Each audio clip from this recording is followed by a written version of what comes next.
considerable part of the distance. Only one climb behind us, though. Yes, that's the town we left from this morning, Saint-Pourçain-sur-Sioule. The riders have a fairly flat start, but when they get to the middle part, they start to get a lot of little climbs, which is going to really, I think, break up the race towards the end. I have a feeling, because of this unpredictable Tour de France that we've got this year, that although there are 7 categorised climbs on the race route on the way down to Lyon, I think we'll see a big bunch sprint, because Mark Cavendish, I think, is starting to get the taste of victory. And, you know, he's never won less than 3 stages in a Tour de France, apart from the first one that he rode and abandoned. And those climbs down towards the end there, I think you'll get over those very fast if you're a sprinter. Well, I'll tell you what, they've not allowed this to go clear, and because of that, the average speed is well ahead of schedule again. And let's remind ourselves, Todd, this is the day before we go mountaineering in Provence. Back to you. Welcome to the roads of the Route du Tour de France. It's the 14th stage, it's 119 miles, and the race is on. Paul, look at the length of the peloton as they chase down now this leading group of some 18 riders. It's another great day for bike racing. The Palmer's Coca-Cola Formula for Men weather report tells us that 76 degrees, light winds, and the forecast sunny. And I'll tell you what, look at the length of the peloton, because they won't let these 18 riders out of their sight. Well, there's 18 riders in this leading group. The first hour of the race, Phil, they covered 30 miles. They're not having a day off after yesterday. It was a dramatic stage yesterday. And right now, one team has seriously missed out on the breakaway. It's a team from Spain, Euskaltel-Euskadi, and they are trying to pull this race all back together.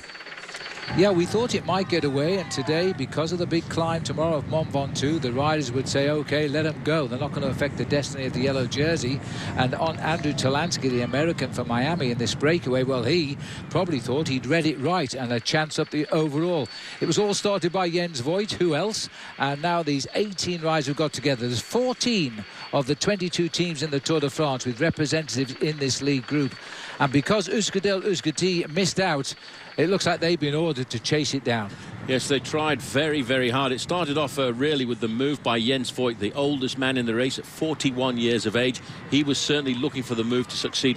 It's an ideal terrain for a breakaway to succeed today, because we've got a lot of climbs. We've got five fourth category climbs and 2 third category climbs, which are ideal to launch an attack like this. But because a couple of big teams have missed out, the chase has been on right from the very start. Well, here we are arriving at Charlier at the moment, and I can tell you that these 18 riders between them have ridden a massive 75 Tours de France. So it's full of experience. There are 4 first-timers in here. It's been back to 30 seconds. It's gone out again at the moment, showing 55 seconds. But they will not let it go, and this is creating an incredibly fast race today. They are just scorching along the road to France, and we never expected this, but then we never expected what happened yesterday, did we?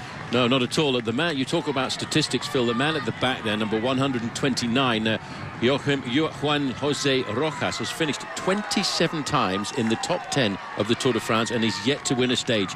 I wonder if today will be his lucky day. There's always a chance. We are, by the way, running 13 minutes ahead of the fastest time expected here in this town. Let's have a look then at our Cadillac performance predictions. And somehow one of us managed to win yesterday, despite that very unpredictable split in the race. Let's have a look how it all stands. So I've got 15 points. Paul has 25. He leads the individual classification. Bob 14, Scott 24.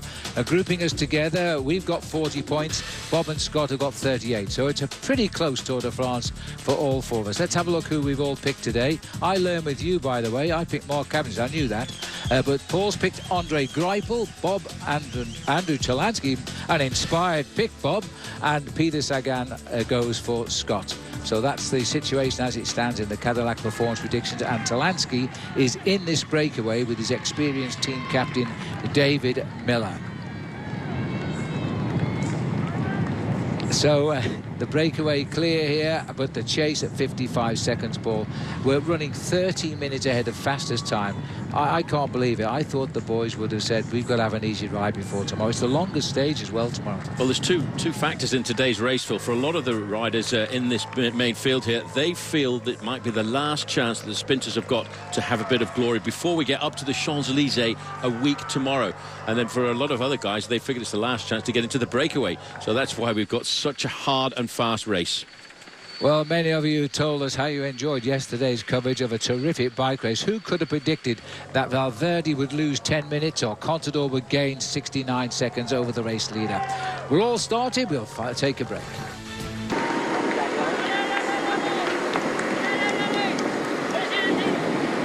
Well, it's TJ Van Garderen, 39. Michael Albacini is a very good rider for Orica Green Edge. He's the rider on the far side in the lime green and white and blue jersey. He is a very big opportunist. He's looking for the moves here this afternoon, hoping that this breakaway does survive. But it's been pegged now at 2 minutes and 15 seconds.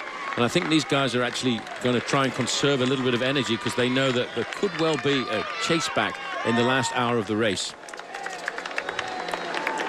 Well, we'd expect it, but when we've got 14 teams representing, quite a few teams, 4 teams in this breakaway as well, there's not a lot of people left to chase. And so the sprinters may have to take a back seat today, and this realistically is the last chance of a sprint before the last day of the Tour, a week tomorrow in Paris, because we have an horrendous week in the Alps coming up. Well, it's a good situation for the man who leads the points competition, Peter Sagan, because all of the big heavy points will be taken away by that leading group of riders.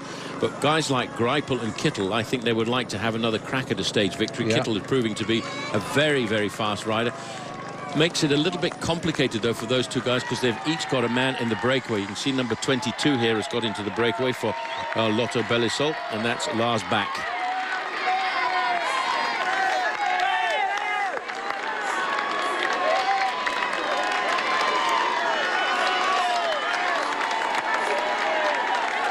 That's Kadri wants service from behind.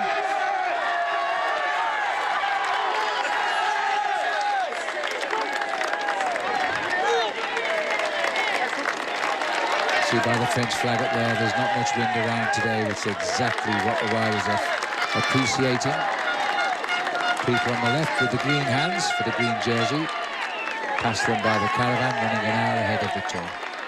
Well, they'll be very, very happy, Phil, as we get to within half a kilometre to the top of the Côte de la Croix-Couverte, which means the covered cross, by the way, if we're going to do our French lessons here this afternoon. Yep. And as you said, none of these riders are really dangerous in the King of the Mountains competition because they haven't marked any points so far since the start of this race. That competition led by the Frenchman, Pierre Rolland.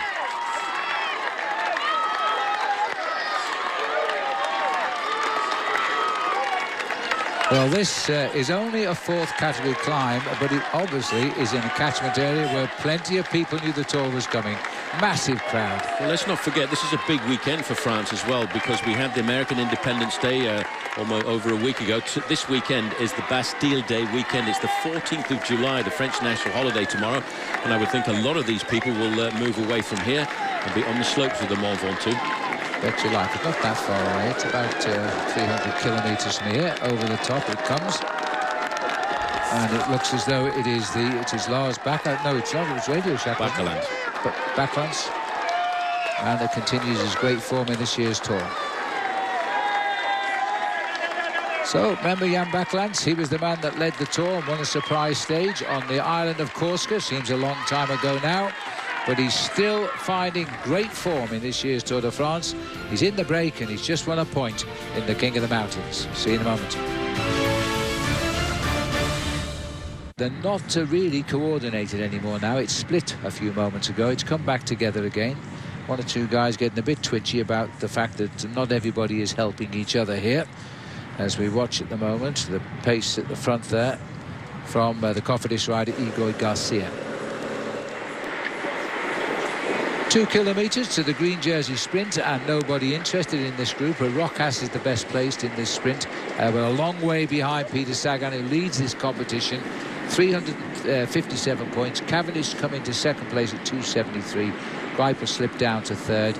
They're all back in the peloton, and for the first time, as you said, Paul, for the first time, there's no points for the peloton today in the sprint because there are 18 riders here in this group. Yeah, Marcel Kittel in 4th place, and he never actually went for any of the intermediate sprints, but he's just got his massive number of sprints because of his 3 individual stage victories, which makes me think, Phil, a little bit later on, I think Argos Shimano might come to the front and try and chase this group down, but it's so hard to pull back an 18-man lead group. I'm just wondering if they will pull it back today. I've just got a feeling. We'll see how it goes. There is a series of hills coming up on the riders now. Once we get the sprint over with, we climb away from the sprint point over a small climb, but it is third category, so a little bit steeper than we've seen so far today. And then we've got a few. We actually climb a col, which is the French for mountain, soon after that at 64 kilometres from the finish. But again, can't be that bad because it's only rated third category. This is Pavel Brut at the back, waving his hand. More drinks please required in the engine room as they just continue towards that sprint. I'm not so sure we will see too much of a sprint, but watch out for rider 129 because Rojas is the best sprinter in this group, and he is in the top 7 riders in the points race. Well, after losing out so much yesterday, starting the day with second place overall for Alejandro Valverde, they will be looking for a bit of redemption this afternoon and quite possibly looking for the 1,500 euros or around about $2,000 prize purse for the first rider to come across the line. Well, maybe Talansky will go for that. He's not a bad finisher when he wants to be. Davy Miller's moved up. This is Talansky nearest us at the moment in blue. Going the wrong way at 300 metres to go. Rojas has moved right up and looks as though he is going to go and stick his nose out front as Jens Voigt sets the pace just at the front. Apart from the prize purse today, none of these riders are going to tickle the overall leaderboard in the race for that green jersey in Paris. And so, there, what a sprint. Look at that. I can't believe it. Won by a clear length, Rojas. And it was the man that I was expecting. It was JJ Rojas, 1,500 euros in the bank for him. And that's about $2,000. Well, that's really livened the pace up. It was so high. They've actually got 3 riders away now from the front group. The champion of France, Arthur Vichot. And these are the boys that tried to reach them. They really did. And in the end, realised they couldn't in the peloton. They're all having a chat now, but they gave it their best shot. For over an hour they drove the peloton to this enormous average speed today of 30 miles an hour. It's going to come off a bit now, but they realized they couldn't get across. They dragged the peloton to within 30 seconds and then they found they were running away. So that's the situation as we take a break. Well, Johnny Hogeland is the rider here, wears the red, white and blue of the Dutch National Championship, but he made a real name for himself a couple of years ago when he had a nasty accident. A television car was overtaking the breakaway of 4 riders that he was in and just bounced them into the breakaway, and he went through a barbed wire fence and cut himself to pieces. Yeah, if only it hadn't been barbed wire, he might have got away from that unscathed, but it tore into pieces. And ironically, the same day, Paul, he took the lead in the King of the Mountains, and he had to go up on the podium, and he was crying and he was pained. All he wanted to do was get to hospital. Even more ironically, Phil, his dad was at the finishing line that day for the stage, and it's taken him a long time psychologically to get back into the sport of professional cycling, and the guy who actually knocked him off to this day has still never contacted him to apologise. No, and there's still a wanted notice out for him as well, I believe, because they're not really sure who it was for some reason. Anyway, the Tour is another year and another time, and now Johnny Hogeland is the champion of the Netherlands, and he's trying to bridge to the leaders. Into the heart of the peloton here. Nobody worried too much. All the pressure is on Team Sky, if that's what we call it at this moment in time, as the 18 front runners head towards Lyon. 63 seconds back. Cunego is still riding along. He's about only 17 seconds behind Hogeland, so on the descent they might yet get it back together.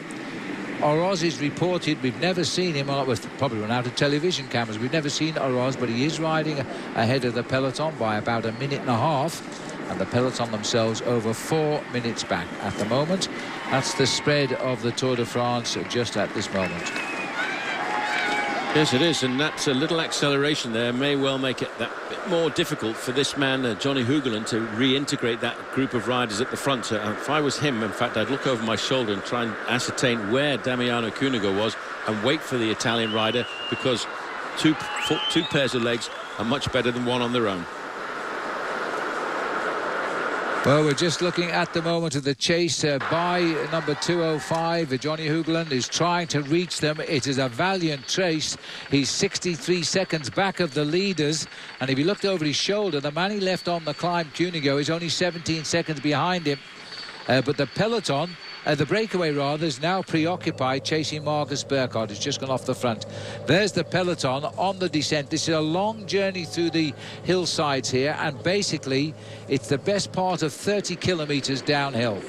Yes, and that's where we'll see speeds attained of very close to 50 miles an hour on these descents, 80 kilometres an hour. The main field actually, Phil, appears to me, when we look down from the helicopter here, to have picked up their tempo a bit. They're looking for 4 minutes and 16 seconds, and I still have this belief in the back of my mind that we might have a last-ditch effort by the teams of the sprinters to try and pull back that breakaway before the finishing line in Lyon. Well, as they say, time will tell. Johnny Hoogland getting all the cheers of the crowd here as we race through Valson.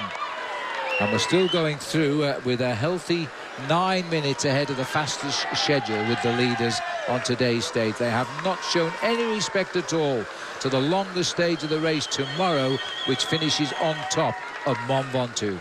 I'd just like to tap Johnny Hoogland on the shoulder here, Phil, and let him know that now only 7 seconds behind him is Damiano Cunego. Yeah. I think he really should look over his shoulder and sit up and wait for the Italian, because the two of them, with their combined efforts, have got a much better chance of getting across that final 1¼ minutes to the leading group. He definitely needs it, because he's lost 10 seconds here to that leading group since he came over the hill. Ian Stannard doing what he always does best, a real turn of teamwork on the front. Uzgati, they tried desperately to get into that break and failed, and now they're sitting at the back of the peloton, but they do have Oroz locked out in no man's land. In fact, Race Radio now saying that Oroz, Phil, is actually sitting up and waiting for the main field because he hasn't been able to make contact with Johnny Hoogland or Damiano Cunego. And this is Hoogland, so he's the first man on the road behind the 18 front runners. And according to our computer, in fact, they've now altered it, Paul. They've moved it out to 32 seconds now. So he's pulling away from Damiano. He's also losing time on the 18-man lead group. Yes, you're right. 1:17 they're saying now. Jens Voigt here on the right, the man that really started it all. And he was quoted in the papers this morning saying the attacks aren't over yet in the Tour de France. And then he gets on his bike and attacks. Now, just looking at this, I think Hoogland, chatting with his team car, they're saying, look, wait for Cunego. No point in trying to go alone. He's cooling down his legs there. Maybe he's got a little problem, but cold water will feel good. He's very warm today, and the team has said, wait for the Lamprey rider. He's tried to reach him on the climb. It didn't work. And two can ride quicker than one.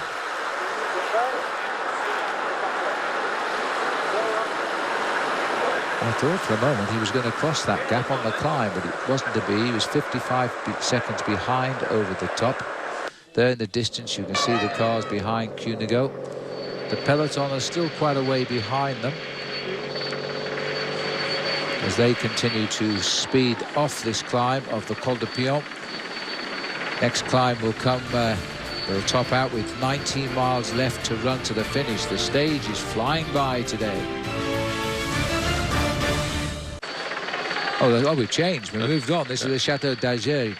This is the Châtillon d'Azergues. It's a 12th and 13th century castle, which was listed as a historical monument in 1937. The chapel, by the way, just alongside it there, is the chapel of Notre-Dame de Bon Secours. Right, just one or two walls need a little bit of plaster of Paris on them, but apart from that, it's looking extremely nice there, the Chateau de Châtillon d'Azergues. The chapel, by the way, Phil, was built originally in the 12th century on the site of an older construction. In fact, there are two chapels built on the top, one on top of the other. It was listed as a historical monument as long ago as 1862. Very forward thinking. Well, the little ripples coming towards the end now. One man who will make his move, you know, is David Miller in his group. He tweeted earlier, by the way, the race director of the Tour de France asked me to use my Twitter to offer safety guidance for the brilliant public on the road. I have 4 tips. Okay, so we're waiting for the four tips. We're waiting for the 4 tips because of a different tweet. Do not stand on the road. It may seem unimaginable in the hours of waiting preceding the race, but when we do arrive, we use all of it. Very selfish, isn't it? Then he says, number 2. Number 2, remove children, pets, chairs from the road when stepping back to avoid us. They may often not end up being forgotten in the panic. They're more often forgotten in panic. And then bike riders appear further away through a camera lens, phone, iPad, than they actually are. Take a long shot, not a close-up. That's a very good one. It is a very good one. The 4th one, cheer for me.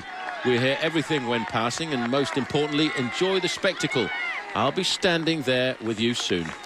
Well, you know, by the end of this day, he might be standing on the podium as stage winner, because this is a typical Miller move to find a breakaway like this, and it could well be the breakaway that succeeds after nearly 2 weeks of breakaways being swept up for the sprinters. Complicated one to pick here, though, Phil, because looking at the back, Bakelandt, the rider who won into Ajaccio, has got a teammate, Jens Voigt. Yeah. 2 very clever and astute riders. David Miller's got his teammate, Andrew Talansky, in there. Talansky's making a great operation today because he's moving up in the overall standings. He's going to finish the day quite possibly in 12th or 13th place overall. Well, he's 13 minutes 11 seconds behind Froome. He's recovered 5 minutes and 47 at the moment. So yes, he's moving up on a day nobody expected it. First tour for Andrew, and he's ridden a very solid tour indeed. For Garmin Sharp, his team, the American squad, Stuart O'Grady chatting to fellow Australian. And it looks as though Cadel Evans is telling him a bit of a joke. I don't know. Quick look down here. Looks like a cement factory. Yeah, it's a long, tall chimney, and that's about all we know about it, but it is a long, tall chimney. There's the peloton as they still are under the escort of the men in black today. The sun eclipsing as they continue along. 5 minutes 47. They are not catching this breakaway. We are going to head up now to a breakaway lead of 6 minutes. Waters as he comes up to the summit of this climb, and when you go through the crowd like that, it's like parting the waters.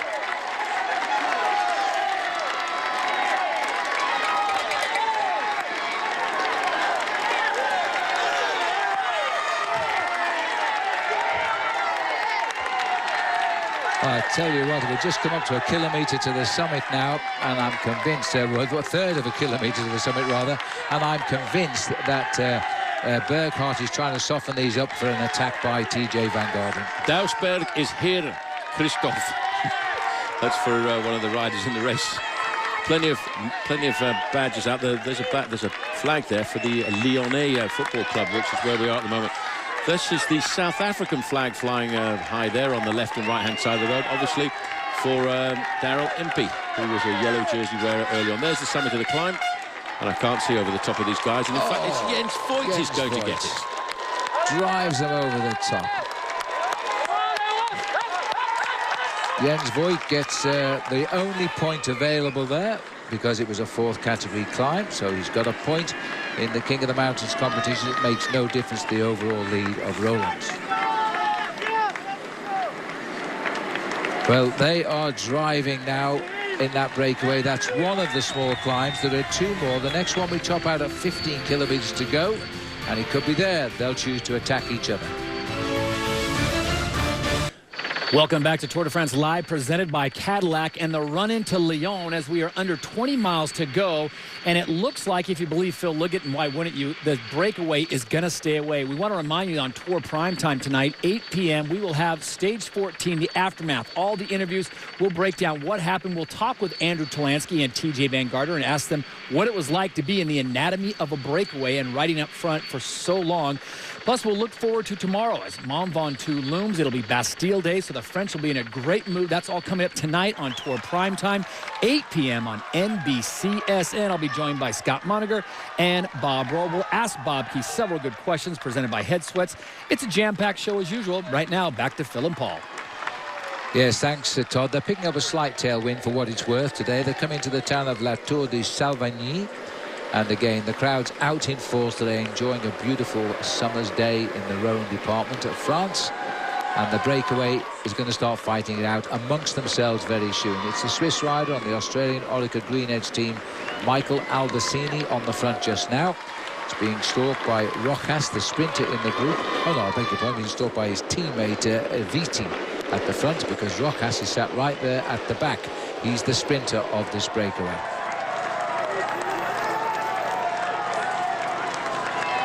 Now their breakaway being led, bunch rather, being led by all of the men in Sky. Huge crowd on this climb of the Côte de Lausanne for the peloton, Paul. It's over 6 minutes now. They're just going to ride to the finish, and as you say, Andrew Talansky, the American who started the day 13 minutes down, is pulling back at the moment 6 of those minutes, which is a great catch for the first-time Tour rider. Well, he's going to go very, very close to the position of Cadel Evans. I've got him up to 13th place so far in the afternoon, and just a few more seconds he'll be moving up into 12th place and overtaking Cadel Evans. But none of that is important to these guys, because they're thinking long-term. They're not thinking of Andrew Talansky as a threat this year. I think Andrew Talansky will come back to the Tour de France in a couple of seasons' time as a possible overall contender. But here, this year, I think it's the year to learn. Absolutely, and Geraint Thomas bringing him over the top of that climb, some 6 minutes behind the leaders. We've still got the 2 men in between, Damiano Cunego and Johnny Hugeland, as an attack goes from Albacini. This is the first now, I think, we'll see of many. Jens Voigt trying to get across. Well, Jens Voigt scrambling behind. He was waiting for a little move to come. He will work hard here because he knows he's got a backup plan for Team Radio Shack. He's got Jan Bakelants in this group with him. So he will try and pull himself back to Albacini. Albacini hitting them, but I don't think this will be the move to succeed. Well, this is the first attack, I think, of a few before it finally succeeds, if it does. 25 kilometres to go. Albacini brought to heel with that attack by Jens Voigt first of all. Blel Kadri is the next man across the gap, and then comes Julien Simon, and now an attack by David Miller. Miller's testing the water now. Well, Miller knew that the moment to attack was just at the point where Albacini was brought back into the fold. Now, if he can stretch 10 or 15 bike lengths, this is a very good move. This guy has been a very good time trialist in the past, but this breakaway attempt, Phil, I think is too far out from the finish. If I was one of the team managers now, I'd say to the guys, just keep it calm, just wait, let these little flurry of attacks happen. Watch out for the climb at 15 kilometres to go. That's the ideal place to launch a move. Well, I think we've had 2 weakeners now. Miller and Albacini have tried. Miller is an opportunist winner, you know, and if he gets in these small breakaways, then he often gets the victory. And we saw it last year when he did this, and Miller is the sort of rider who can do it, Paul. He's a good sprinter when he's in a small group, and let's not forget he finished 4th on the first stage of this race in a bunch sprint, albeit after the sprinters crashed out on the run-in in Corsica. Yeah, well, that victory that he took last year on that stage, Phil, made him got him selected into the Olympic Games team for Great Britain, and every rider on the Olympic Games team for Great Britain had won a stage at the Tour de France. Coming back together again. Now they know that we're no longer friends in this little group of 18, so we've got to watch everybody. Pavel Brut comes through with a bit of caution now, saying, if anybody sprints round me, I'm with you. Marcus Burkhardt takes Blel Kadri over to the right as we look at it. So see, the coordination has gone now. Let's see what happens. Kadri is left to pick up the tempo.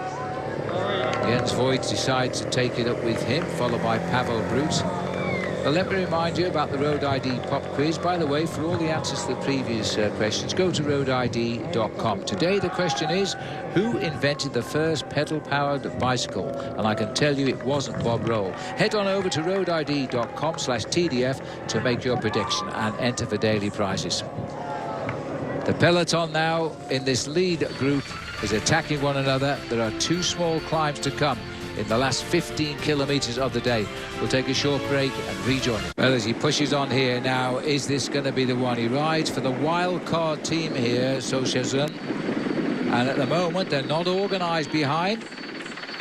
It's Viti on the front, looking across at Arthur Vichot, the champion of France. If we go to the back, it's Bakelants, who tried an attack going up the hill. It didn't work out.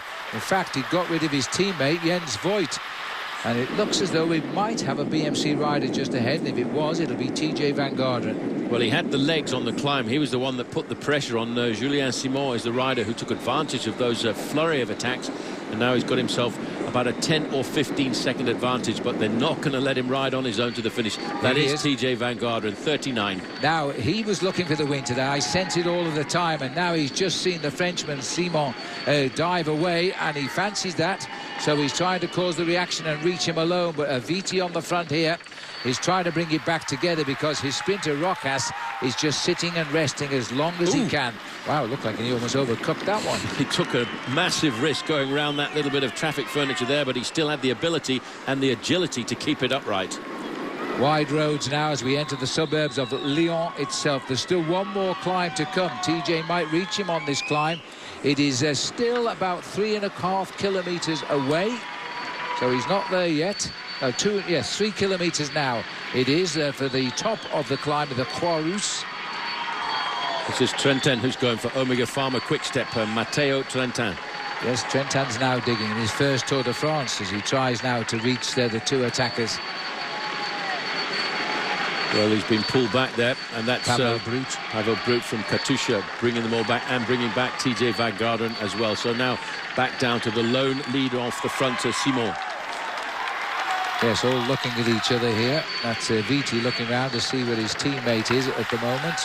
Rojas, this is the leader. All France heading for what would be the first stage victory. It would be almost unthinkable that a Frenchman doesn't win a stage of the Tour de France in its 100th edition. This man will be a hero. He'll also be given, I would think, a much bigger contract on a World Tour team if he were to win today. Rojas is the rider, I think, is the man who would not like to have this breakaway succeed. He's sitting in the first 4 or 5 positions. He wears number 129. Now's the time when this man, he's made the move now, but now he's got to get settled into a rhythm to hope he can hold on to a little bit of that advantage. He's now crossing the River Rhône. Heading over the bridge here. Lonely ride now for him. He's got to hang on and hope here. He's only ever won 6 races in his life. He turned pro back in 2008, got his first crack at the Tour de France last year. Lel Kadri's come out of that group now to try and get himself across this gap up to Simon. So one Frenchman chasing another. Well, we can understand why the French want to win. The Côte de la Croix-Rousse, he's just about on it now. He's starting the climb. It's just under 2 kilometers now. It runs out over the top with 9.5 kilometers left to ride to the finish. This is the final climb now. It's got 3 little bends in it as we come across the gap, where the first rider we'll pick up is Lel Kadri. He's riding across the gap to try and get himself up to Julien Simon, and it really is starting to hurt if you look at that face on him. Kadri here, he's scoring well in the King of the Mountains. He's climbed up to 7th overall today with his escape. There are only points for the first rider over the top, and it's only 1 point anyway, but that's not the name of the game now. It is, can a Frenchman win a stage of the Tour de France?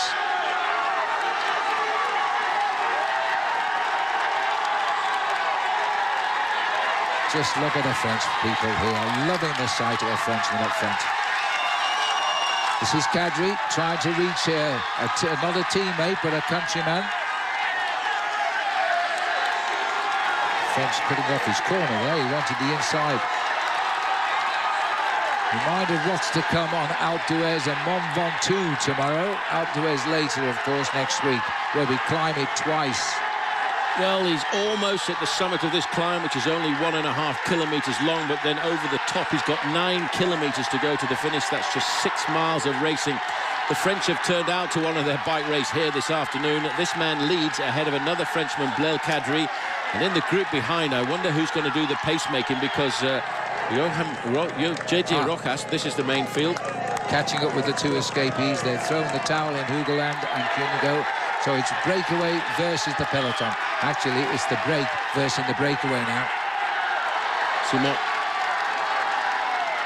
He's got 22 seconds advantage over Kadri, and I would say he's got about 30 seconds advantage over the peloton.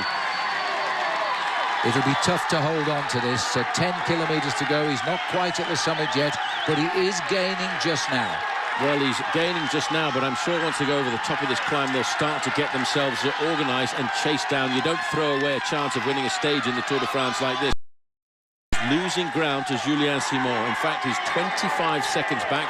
but he'll be egged on by seeing the referee's card just in front of him. Massive, massive crowd here, enjoying, it says, 10 kilometres to the finish. We almost couldn't see it because of the people watching the Tour here. So we're just about to go over the summit at 9.5 to go to the finish. Julien Simon gets 1 point and he doesn't care. He wants the first prize in Lyon. Here comes the peloton, led by TJ Van Garderen, as they drive back up to the back wheel of Blel Kadri. Well, right on his wheel there is Arthur Vichot. And in fact, his uncle was Frédéric Vichot, who won a stage of the Tour de France, Phil, 29 years ago today. 24 seconds to Kadri, about half a minute to the rest of the breakaway. Is that enough? That's the question. Well, Simon's not a bad rider. He won 5 races last year, including 2 stages of the Spanish race, the Volta Catalunya. He won the Tour of the Finistère and the Grand Prix of Wallonie down towards the end of the year. So they don't want to be giving him a 30-second advantage. That policewoman was just about in the wrong place there, and he had to change his line around the corner. Looking at Julien Simon now, he's 6:40 ahead of the peloton. That's no longer the issue. He is about 30 seconds ahead of the group he's been with all day. He's just 9 kilometres from the finish. And let me remind you, the French have not won a stage of the 100th edition of the Tour until now. This is the 14th day. 27 seconds now. Well, there are 2 Americans in this group, Andrew Talansky, who won a stage of Paris-Nice in the early part of this year, and TJ Van Garderen, who won the Amgen Tour of California. But one man leads from France. Julien Simon is holding on to a 25-second advantage over 15 riders who are now chasing him. And the main field are pretty much out of it at 6 minutes and 39 seconds back. What a coup this would be, not just for France, but for the young man here, Julien Simon, in his second Tour, because he rides for a wild-card team here, not an automatic entry into the Tour de France. Well, one man I feel is a big loser if this breakaway survives, and that's the Spanish rider, Jose Joaquim Rojas. He's sitting up always at the front of this group in 3rd or 4th position, hoping that it comes back together, because for me, he's the man with the fastest turn of speed at the finish line. 26 seconds, it's saying on the computers now. So he's slowly being very painfully re-brought into the pack. But can they do it quick enough now? Right on the front there was Garcia of Cofidis. Every time he sees a little bit, senses a little bit of the pace dropping, he jumps out of the saddle. 18 seconds, and it's now Gautier on the front, and now through on the inside, and attacked by TJ Van Garderen. Going again, but very quickly followed by the Cofidis rider as they pulling it back together. Well, this time it's being chased by Garcia, I think, of Cofidis.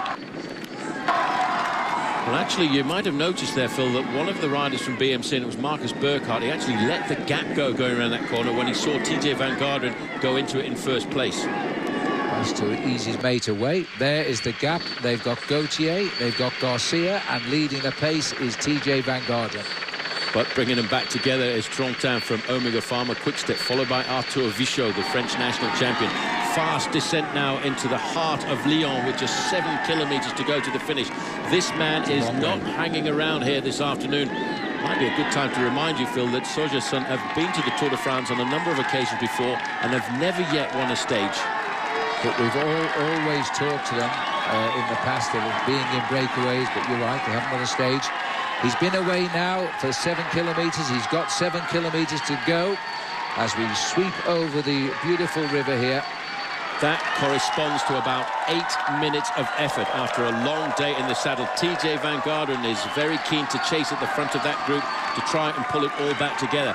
This man's advantage now is down to 15 seconds, and 15 seconds is 250 metres. Saturday evening, early evening in Lyon, and the Tour de France hits town. The crowd have turned out on a beautiful summer's afternoon as well. and there's nobody giving up here. They still want to continue with this. Simon Geschke is the rider on the front. He won the first climb of the day when the breakaway was getting established.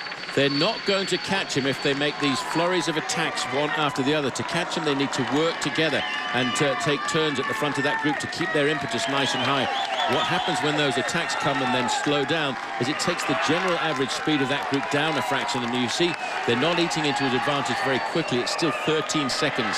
Albacini, and that looks like Lars Bak on the left of our picture. He's pushing on now as Bak pushes in an attack. Pavel Brut looking for the opportune win, as he always does, takes Lars Bak, dare I say back wheel, as we're now looking back up the front with Simon. Well, look how far down he is in the overall standings, an hour and 26 minutes, but that doesn't matter. Can you imagine the pain now this kid's going through? You know, when you're in a situation like this and you think you might be able to win a stage of the Tour de France, you can push that pain barrier just a little bit further, and he now knows he's got 11 seconds advantage. Talansky there, the young American, 24 years of age, riding alongside TJ Van Garderen, the two youngsters, the hope of the future for American cycling. Still gaining an awful lot of his 13-minute overnight deficit. He's still gaining 6:41 at the moment. He's going to be looking at a big move up the overall classification. If this gap stays in, there's a move again. Van Garderen followed this time by Belal Kadri. Now, will they chase? He's just getting to the psychological moment now. Rojas is coming across the top. Rojas has seen that as being a very dangerous move by the American, and he wants to be with them. 5 kilometres to go. The sprinters realise that they're not going down for a sprint finish. He's going to have to go with a group and hope it reaches Julian Simon. They're at 3 miles or 5 kilometres from the finish. Well, they haven't quite made the junction, and once Rojas knew he hadn't got clear from that group, he sat up, and they haven't got across to Van Garderen and Belal Kadri. But still, Simon leads, and it's actually up to 18 seconds. He's looking over his shoulder. He shouldn't do that right now. Just look ahead. Concentrate on the job in hand. And what an incredible feat by the city of Lyon to bring this race across some 6 miles of a city which is so often clogged with traffic, all shut down for the passage of the Tour de France, as Van Garderen still pushes on with Kadri. Well, Van Garderen in the red jersey, but they're clawing their way to his back wheel there, and now it's all back together once again. Well, they're counter-attacking, then they attack, then they slow. This man sticks to his guns and tries to keep a steady pace and hope. Little shy look over his shoulder there to see what he's doing. 4.2 kilometres to go. They've slowed again.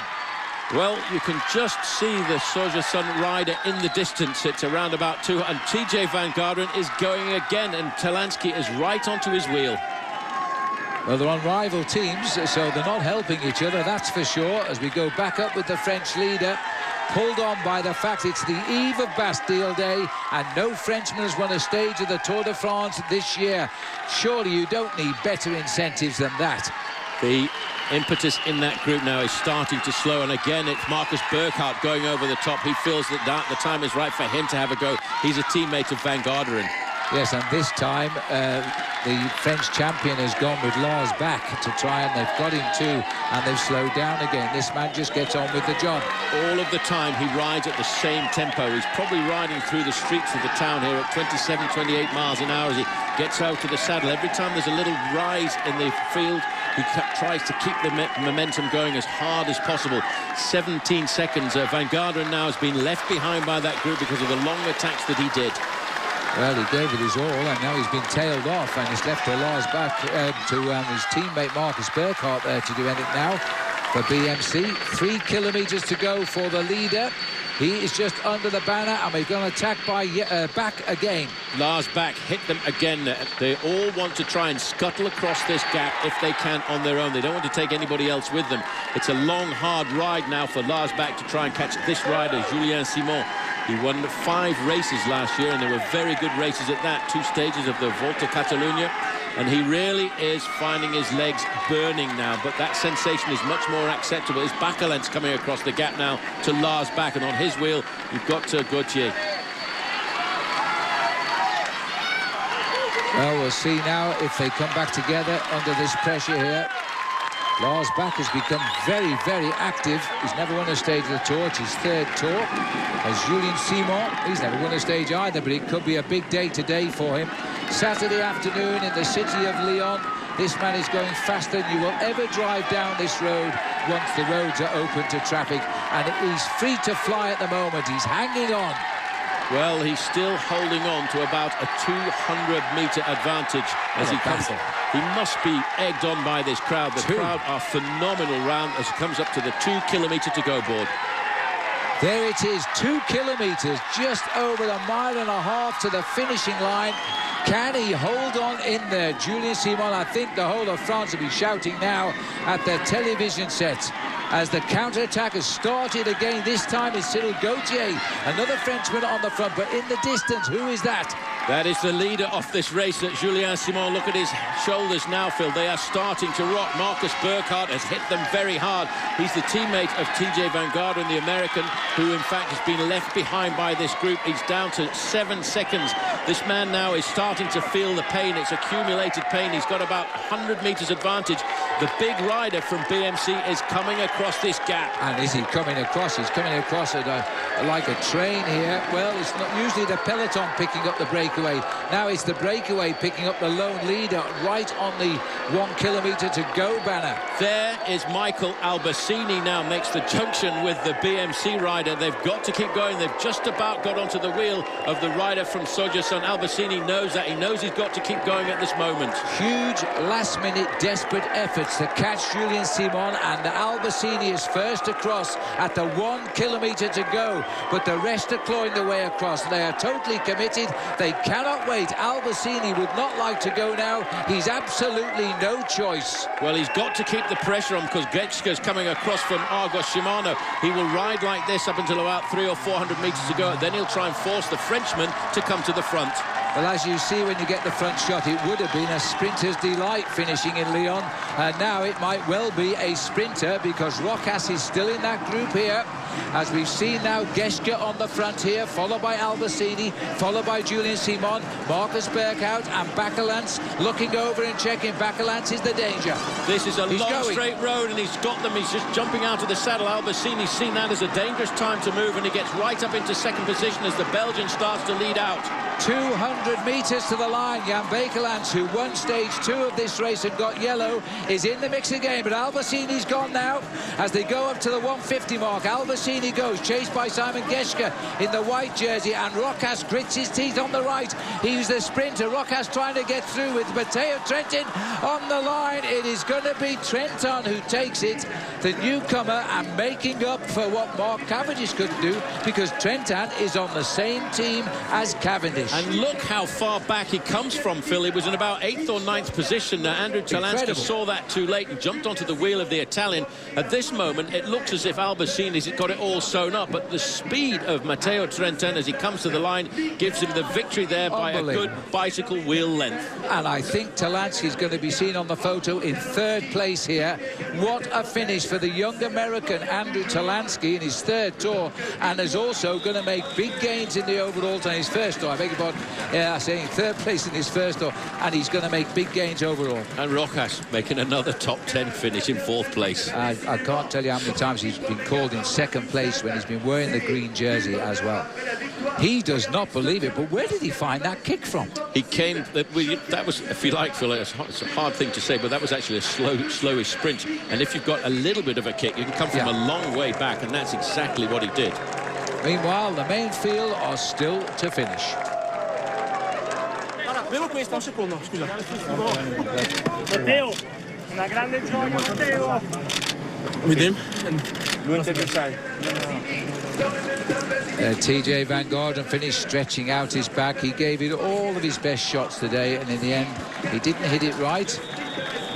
But he did well for Boulder, Colorado, as he crosses the line.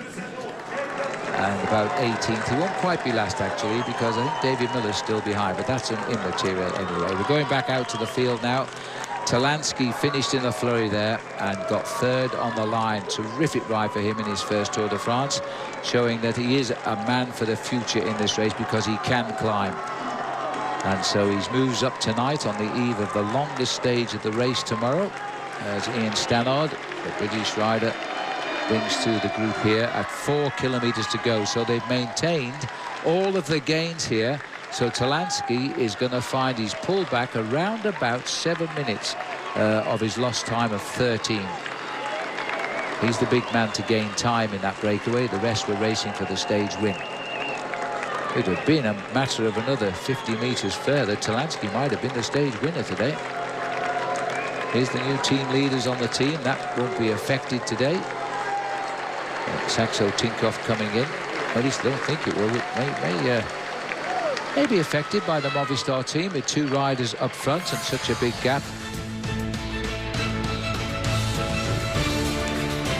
We'll just take a break and then we'll come back for the prizes and the arrival of the bunch.